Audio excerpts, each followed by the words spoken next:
E aí, gente, tudo bom? Então, hoje a gente vai falar sobre medições de evapotranspiração, né? Na última aula a gente entendeu basicamente os princípios físicos de evapotranspiração, então a gente hoje vai ver como medir, né? Então, basicamente a aula é sobre medição, tá?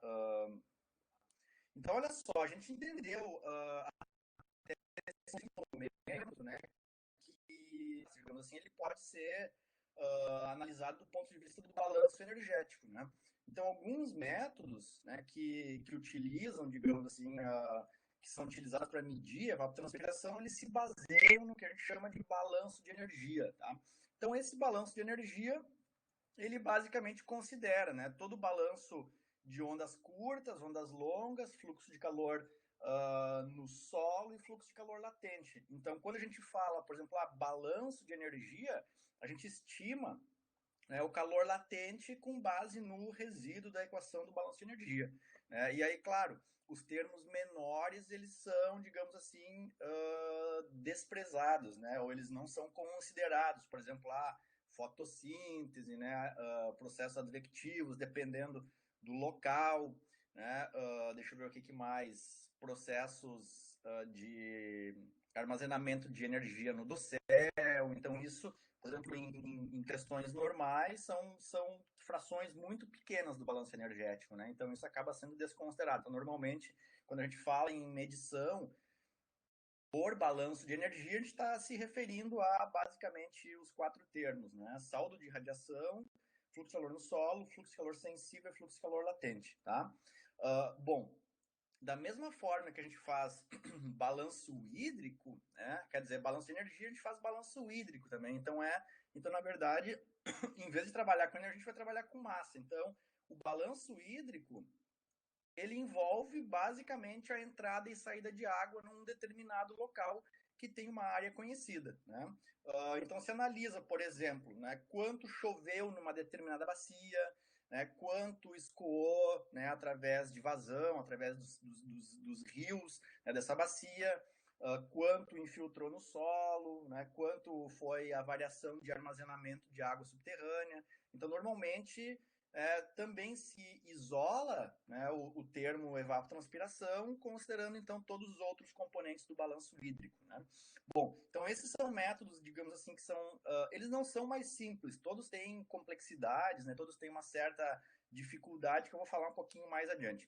Bom, e aí um terceiro método, que é o método, digamos assim, que é mais aceito hoje, digamos que é o mais cientificamente utilizado para fazer medição,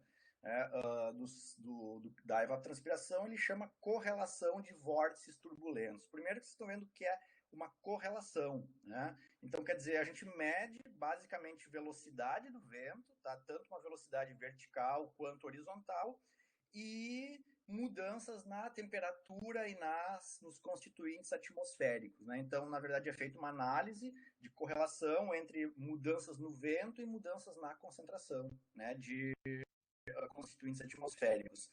É um cálculo um pouco complexo, mas que é um dos mais aceitos atualmente. E depois existem outros métodos que são chamados evaporímetros, né? Eles são métodos bastante simplificados, né? E basicamente ele consiste num tanque de evaporação.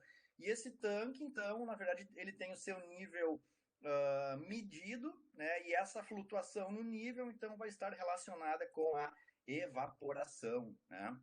Bom, então um equipamento que é muito utilizado, né, ele é chamado de lisímetro, tá? Então, basicamente, esse lisímetro, o que ele é? Ele é um depósito, está enterrado, né, na superfície terrestre, ou no solo, né, não na superfície terrestre, no solo, e ele é aberto na parte superior, né? Então, na verdade, nessa parte superior, ele vai manter as condições originais dele, tá? Por exemplo, o tipo de solo, a compactação do solo, né, o tipo de vegetação. Então, por exemplo, gramíneas, áreas agrícolas, né? Então, aquela camada inicial do solo normalmente vai estar bem, digamos assim, preservada. Aí o que acontece, por exemplo? Ele tem, por exemplo, aqui vocês estão vendo o depósito, né? Então, 1 metro aqui em cada aresta. E aí o que acontece? Ele é aberto aqui no canto, ó, vocês estão vendo? Ele tem umas aberturas. Então, por exemplo, água né, por exemplo, precipitar sobre esse tanque, sobre esse depósito, ela vai escoar uma parte por essa lateral, né? Então a gente chama isso de escoamento superficial. Então, quer dizer, vai escoar para o lado, né? Então, por exemplo, essa água aqui na parte de baixo, ela vai ser coletada e vai ser pesada, né? Então, da mesma forma, por exemplo, que eu tenho aqui, eu sei quanto, eu tenho uma medição aqui, eu tenho um pluviômetro, né, que está medindo quanto está chovendo aqui em cima. Aqui dentro desse depósito também vai ter um escoamento, que vai ser um escoamento de base. Então, quer dizer, a água vai infiltrar aqui, e essa água que infiltrou, ela vai sair desse depósito e ela também vai ser coletada e pesada, né? Então, basicamente, a gente tem, né, um balanço hídrico numa escala aí de 1 metro cúbico. Normalmente é isso, né? Então, todas essas informações, elas são armazenadas, né, num data logger que vai ali, vai pesar todas essas variáveis, e aí, com base, por exemplo, na quantidade de chuva, né, que também foi medida, né, e descontando os escoamentos, por exemplo, tanto o escoamento superficial quanto o escoamento de base e infiltração, aí mais ou menos a variação do volume, né, desse depósito. Então, com base nessa equação, a gente consegue determinar qual é o resíduo, ou seja, qual é o valor que foi evaporado. Desculpem, gente. Então, o que acontece, né? Vocês podem ver que é um equipamento que é relativamente simples, né, de operação. Ele não é complexo. Por quê? Porque ele basicamente mede chuva, né, coleta água escoada e percolada, e aí faz né, o registro e a pesagem dessa informação. Só que isso, por exemplo, tem alguns inconvenientes. Por exemplo, se ele tem aqui 1 metro, né, de profundidade, e essa condição aqui ela tem que ser mantida, preservada, por exemplo, é muito difícil instalar um equipamento como esse, né, sem alterar as características do solo. Por exemplo, a gente vai alterar as características do solo, da vegetação, então isso vai alterar, né, o processo de evaporação e transpiração. E a outra questão é que normalmente ele é utilizado somente para vegetação de pequeno porte, ou muito pequeno, né? Então, normalmente são usadas gramíneas, por exemplo, né, como vegetação, e na grande maioria dos casos, esse lisímetro ele é usado na agricultura. Tá? Então, quer dizer, quanto está evaporando num determinado cultivo agrícola. E, basicamente, essa medição, ela é uma medição extremamente pontual, ela está representando só o que está acontecendo ali, né? Então, normalmente, assim, se uma lavoura ela é homogênea, por exemplo, se acaba considerando que toda a área agrícola que tem a mesma característica vai ter essa taxa de evaporação e transpiração. Agora, não dá para dizer, por exemplo, que essa é a mesma evapotranspiração que vai ocorrer no lado, por exemplo, numa mata ciliar ou numa área de pastagem e tal, porque as condições de solo e vegetação vão ser diferentes. Então, ela é uma medição, digamos assim, muito, né, localizada. Isso faz com que seja basicamente restrita a áreas agrícolas, né? Enfim, aí o que acontece? Os modelos, né, ou os métodos, né, não modelos, que são baseados em balanço de energia, eles vão então medir, né, todos os componentes desse sistema. Então, basicamente, existem sensores de radiação, né? Então, por exemplo, aqui tem uma torre, né, que vocês estão vendo um braço de uma torre, e que está sendo feita alguma medição, né? Então, a gente consegue ver, por exemplo, esse aqui é um anemômetro sônico, ó, esse equipamentinho aqui. Então, ele basicamente mede, né, a direção e velocidade do vento. Ele é um anemômetro sônico tridimensional. E aí, junto, né, com, por exemplo, a medição do vento, são feitas as medições, por exemplo, de radiação incidente. Então, por exemplo, esse aqui, ó, ele é chamado de piranômetro, né? Então, vocês estão vendo esse equipamentinho aqui. Esse equipamento é o equipamento que está instalado lá na torre do INEMET, né? Que quando vocês, por exemplo, utilizam lá a radiação incidente, né, é esse equipamento aqui. Então, basicamente, ele é um sensor, né, que está medindo qual é a radiação solar incidente, né? Então, ele é basicamente um sensor, né, que detecta ondas curtas incidentes na superfície. Agora imagine o seguinte, né? Esse sensor está voltado para cima, né? Então quer dizer, ele está instalado numa torre, né? Por exemplo, lá no INEMET, a torre tem 10 metros. Então ele está instalado aí, né, próximo aí a 10 metros de altura e está medindo então quanta radiação está chegando naquele ponto ali. Agora imagine o seguinte, se eu virar esse sensor de cabeça para baixo, o que ele vai medir? Alguém sabe? Ele vai fazer medição ou ele não vai fazer medição? O que vocês acham? Ele vai medir a parcela refletida, exatamente. Então ele vai medir o albedo. Né? Então, quer dizer, simplesmente virando ele de cabeça para baixo, não é a radiação emitida pelo chão, Bruno, porque aqui a gente está falando com radiação de ondas curtas. Então é radiação solar que vai bater no chão, né? Vai bater no solo e vai ser refletida. Então é basicamente a reflexão, né, da radiação, exatamente, radiação refletida. Porque ele basicamente ele é um sensor de ondas curtas.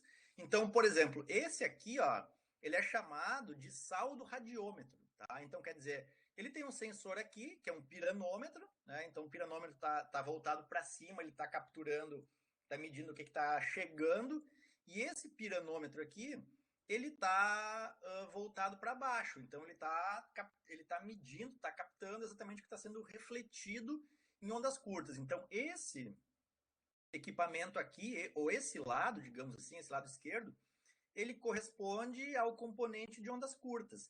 Né? E esse lado aqui, ele é o chamado pirgeômetro. Tá? Então, esse pirgeômetro, ele é um sensor que basicamente mede radiação de ondas longas. Então, enquanto esse aqui vai pegar, digamos assim, ondas curtas, né, 0,3 até 1, 2, 3 micrômetros, né? Esse aqui vai pegar, por exemplo, de 3 a 20 micrômetros, né? 3 a 100 micrômetros. Então, ele vai medir radiação de ondas longas. E aqui a mesma coisa.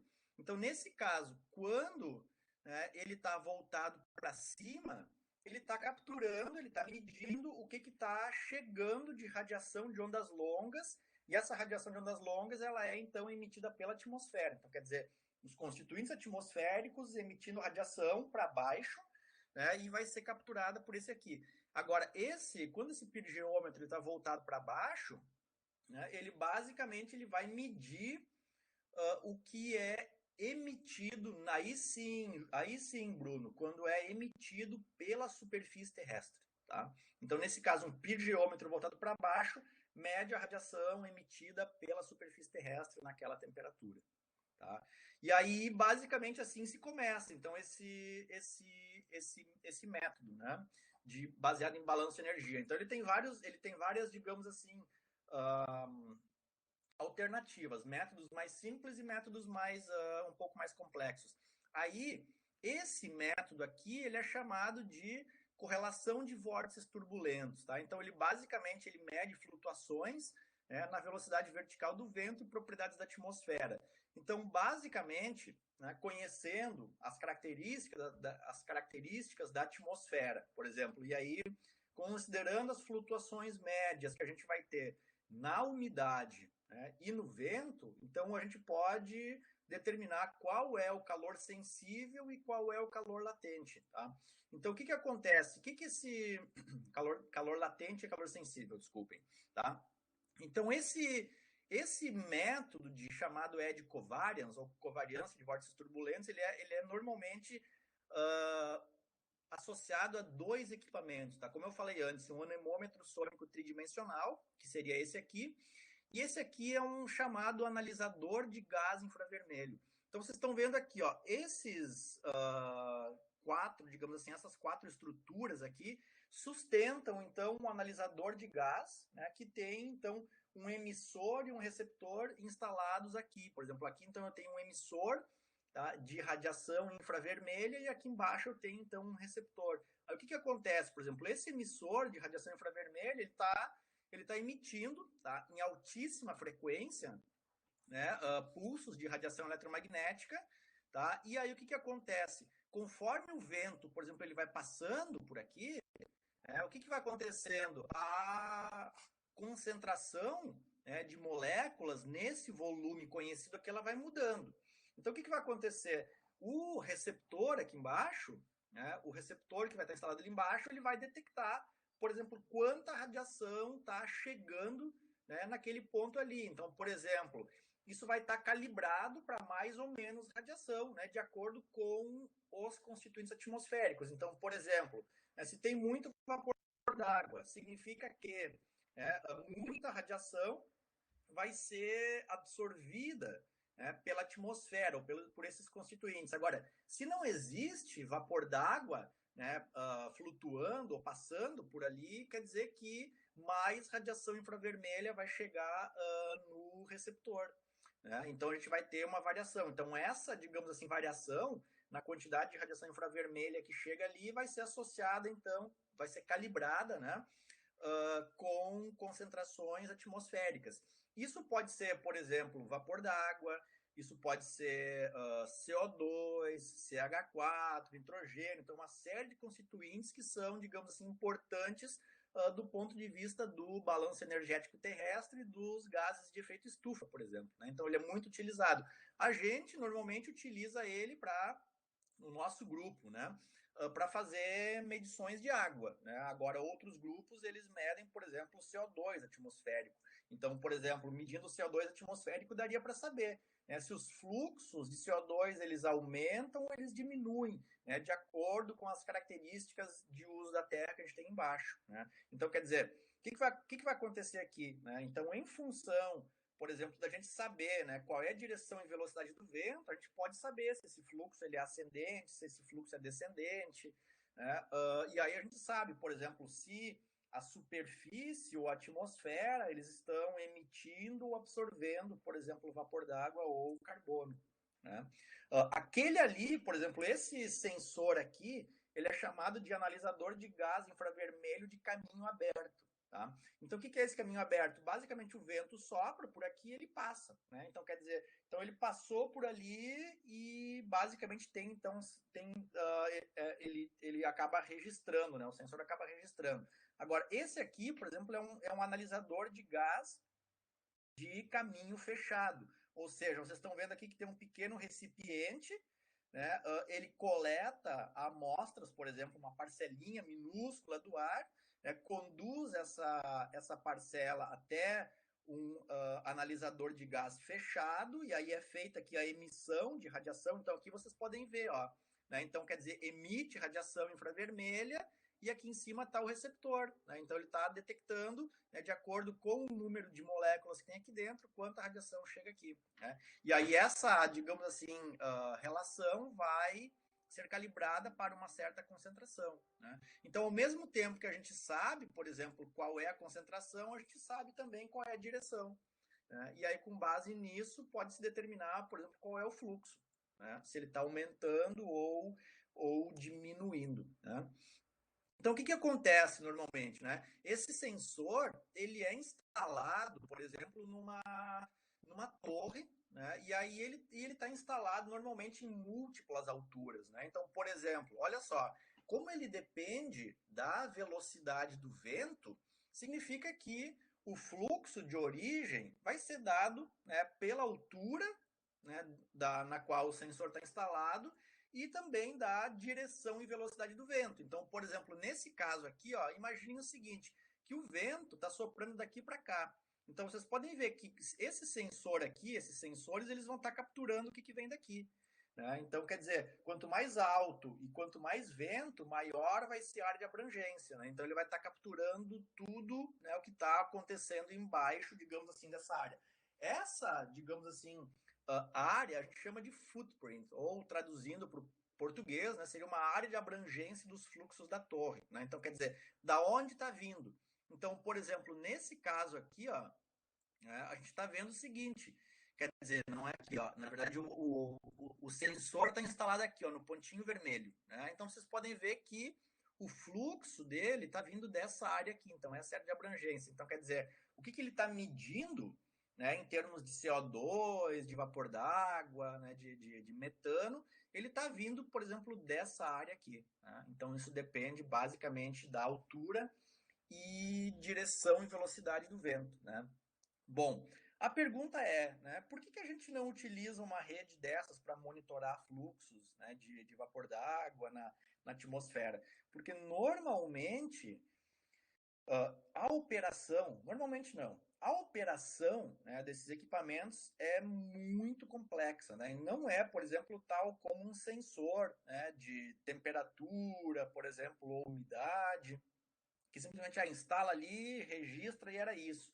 Na verdade, isso aqui são, né, medições muito complexas que posteriormente devem ser processadas para a gente ter um valor de fluxo. Né? Então, quer dizer, o profissional que opera um conjunto desses, ele tem que ter uma formação muito específica, muito complexa. Né? Então, quer dizer, é difícil da gente ter isso, por exemplo, em larga escala no Brasil. Né?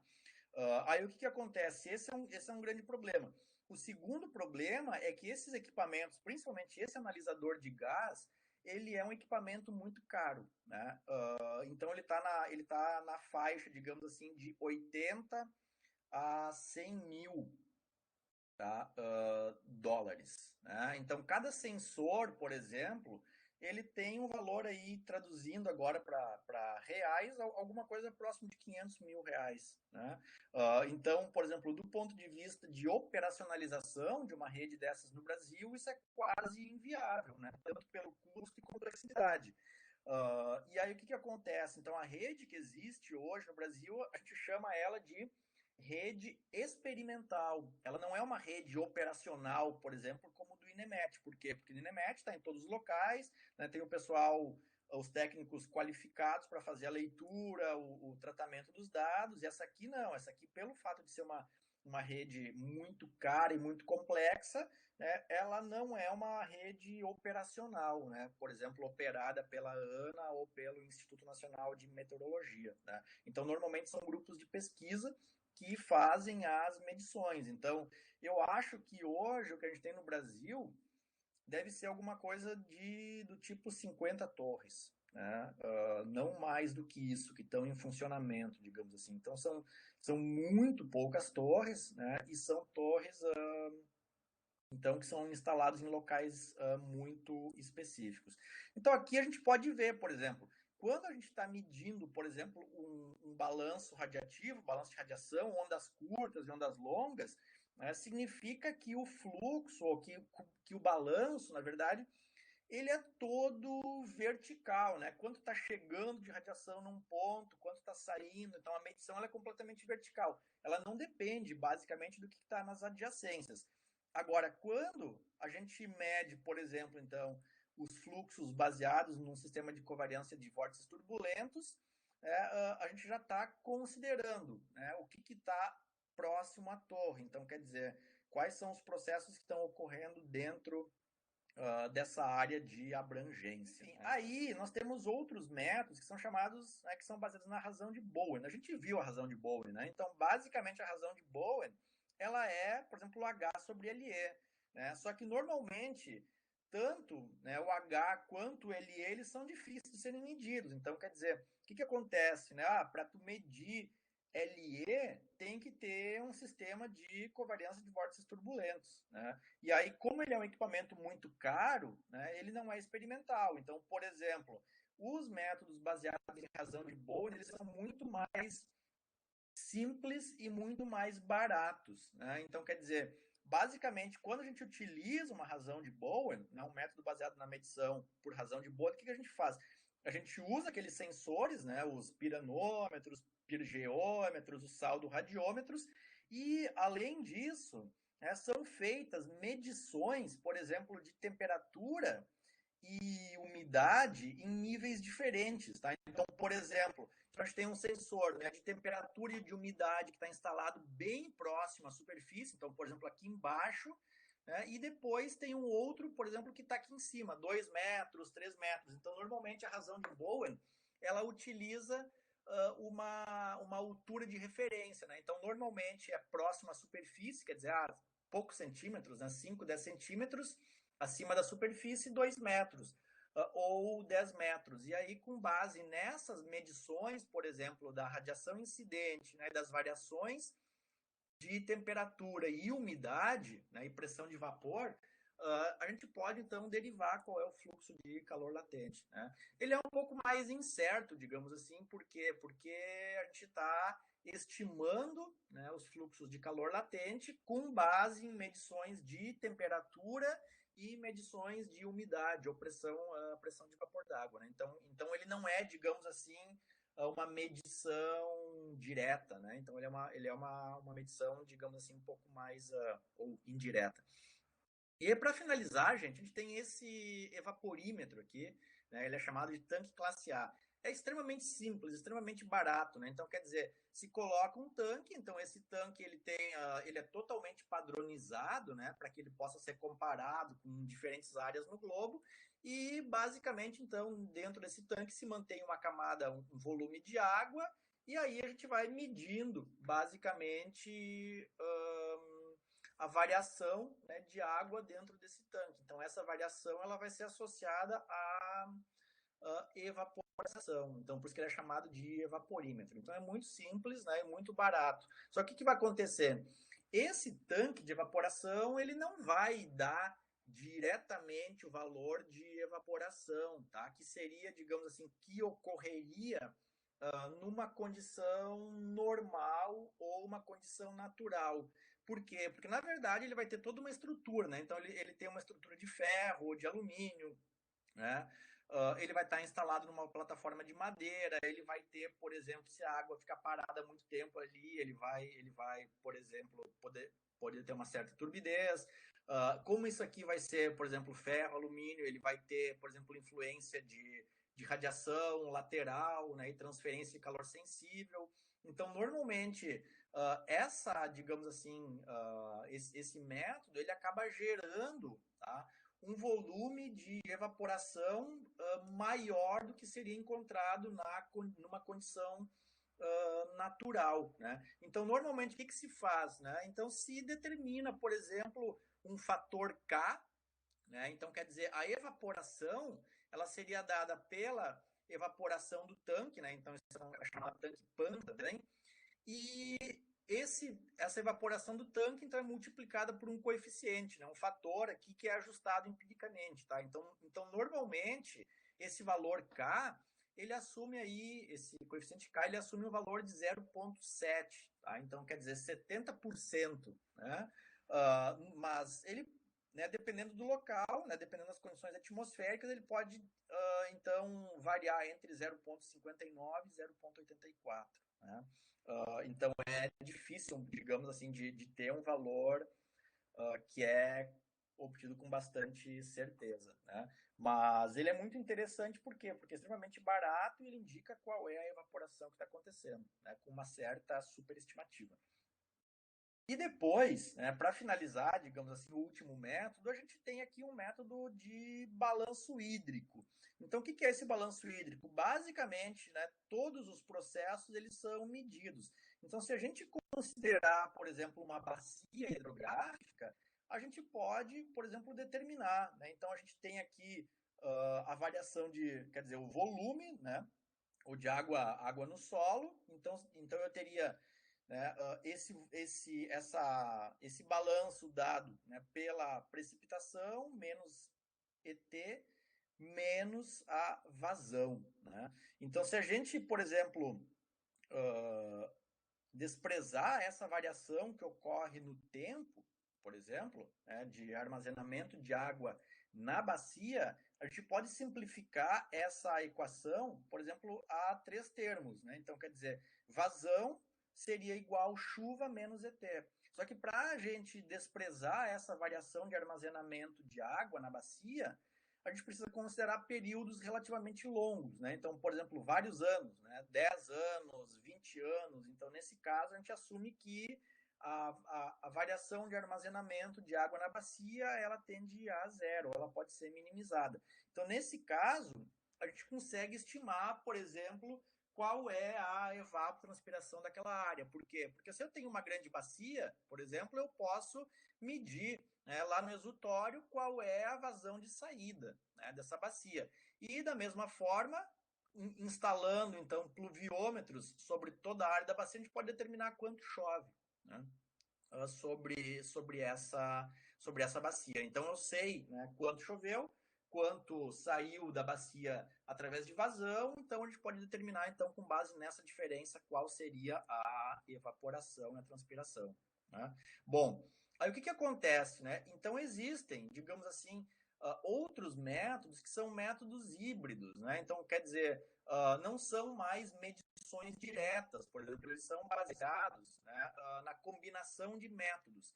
Então, por exemplo, existem formas hoje, né, que são chamadas de estimativas, tá? Por quê? Porque elas combinam múltiplos métodos. Então, por exemplo, a gente vai lá com torres de fluxo, as torres de covariância de vórtices turbulentos, né, mede quanto está ocorrendo de fluxos num certo ponto, né? Aí a gente olha, por exemplo, modelos hidrológicos, né?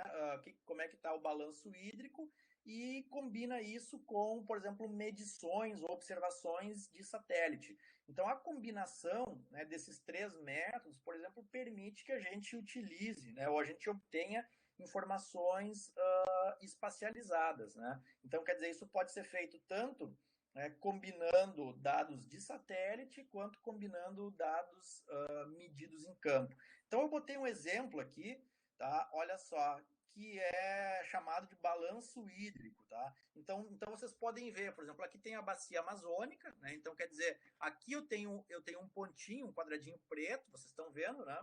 E esse quadradinho preto, então, tem uma estação, né, fluviométrica, então está sendo medida qual é a vazão de saída. Então, quer dizer, a vazão de saída desse ponto aqui representa toda essa área aqui, né? Então, quer dizer, é o que está saindo de toda essa área aqui, que corresponde à bacia do Rio Amazonas. Então essa estação ela é chamada de Óbidos, né? Então, quer dizer, Óbidos é uma cidade que tem uma estação de medição lá de vazão do Rio Amazonas.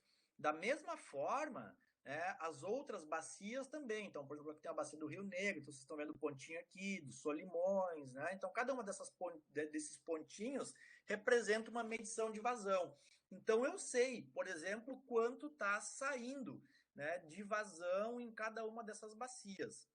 Aí, o que acontece? Por exemplo, eu quero saber qual é a ET, né? A ET eu não sei.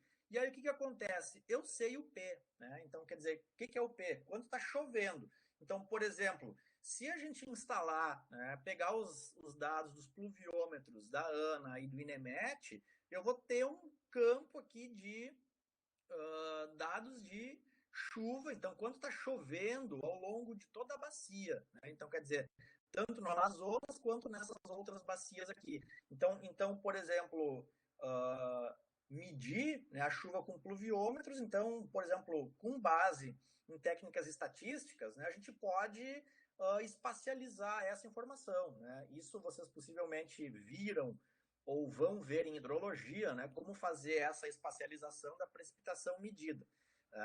Então, tem uma série de técnicas.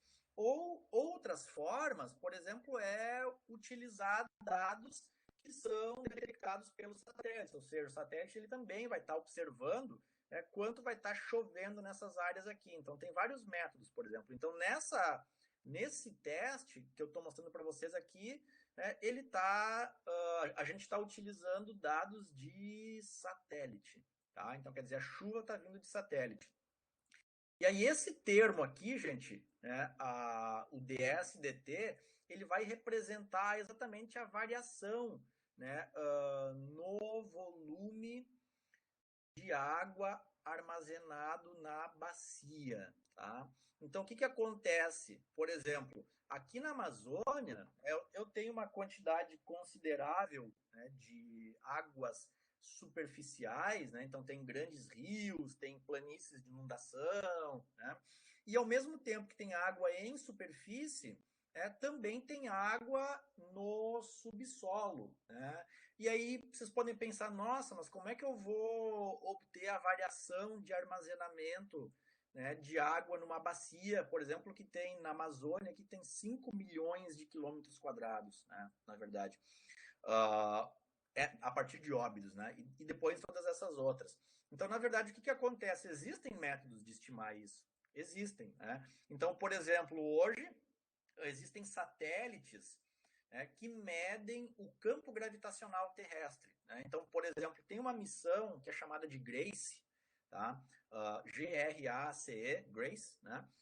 Como se fosse graça, e eles são, na verdade, ele é um conjunto, né, de dois satélites. Os dois satélites eles estão afastados em torno de 220 quilômetros, né, um do outro. Então, o que acontece? O satélite que está atrás, na verdade, ele tem um feixe de radiação que ele consegue detectar qual é a distância exata que o satélite que está na frente está, né, dele mesmo. Então, quer dizer, ele está detectando qual é a distância entre os dois satélites. Então, o que acontece? Como eles têm uma separação, por exemplo, de 220 quilômetros, quando ocorre uma pequena variação no campo gravitacional terrestre, aquele satélite que está lá na frente, ele vai sofrer essa, digamos assim, esse efeito por primeiro. Né? Então, quer dizer, ele vai acelerar, ele vai desacelerar, né, com base nessa variação do campo gravitacional terrestre, e o satélite que está atrás, ele vai medir, né, qual é essa distância entre eles. Então, imagine o seguinte, essa variação no campo gravitacional terrestre, ela então vai ser observada de forma contínua e sistemática pelo globo, e aí se a gente sabe, por exemplo, qual é, né, o efeito gravitacional causado pelas marés, pela atmosfera, né, pelos oceanos, né? Então todos esses componentes eles podem ser isolados. E aí a variação, né, de água, por exemplo, pode então também ser associada à variação no campo gravitacional terrestre. São tudo frações, né, mas que vão fazer efeito. Então, quer dizer, grande parte, por exemplo, a água em movimento vai causar essas pequenas variações no campo gravitacional terrestre. E essas pequenas variações no campo gravitacional terrestre, então, podem, né, ser relacionadas as variações de armazenamento. Então, existem modelos, né, são modelos muito complexos que associam a variação do campo gravitacional terrestre com variações no armazenamento de água.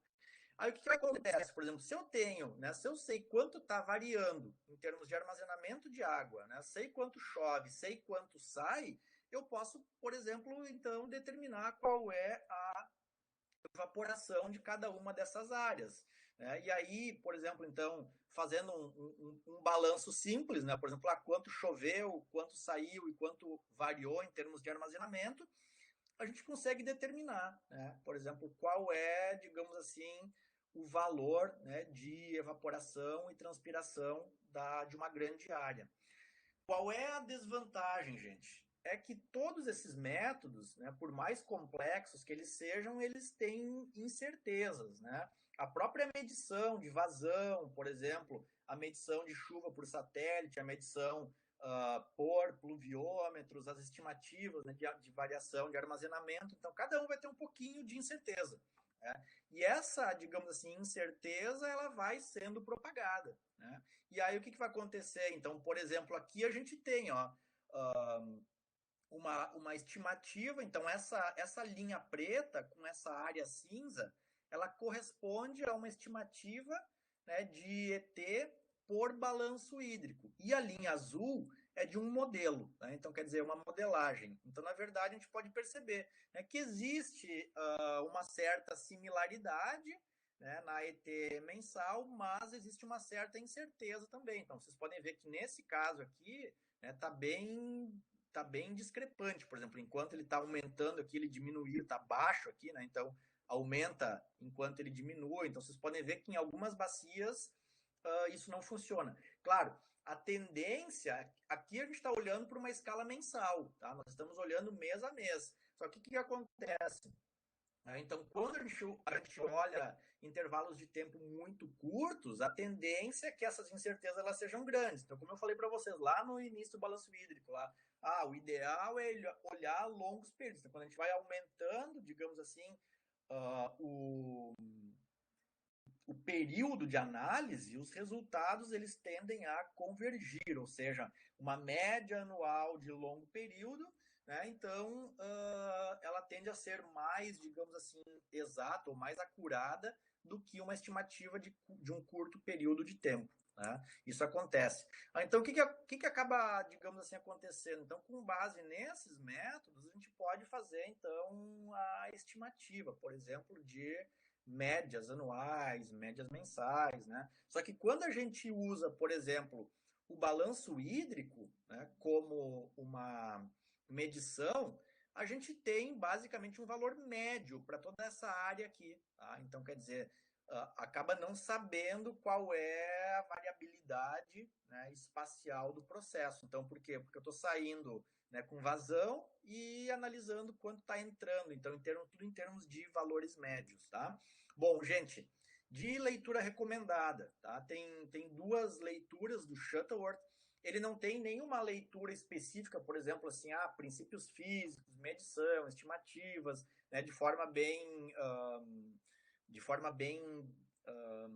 específica, né? Mas se vocês olharem, por exemplo, o capítulo, né, daquele de fluxos de energia, né? Ele vai ter lá. Depois vai ter um outro que é medição dos fluxos, tá? E depois estimativas, né, de ET. Com 3 ou 4 leituras, vocês conseguem, então, determinar exatamente, assim, ter todo um arcabouço teórico para compreender o processo de evapotranspiração. Tá bom, gente?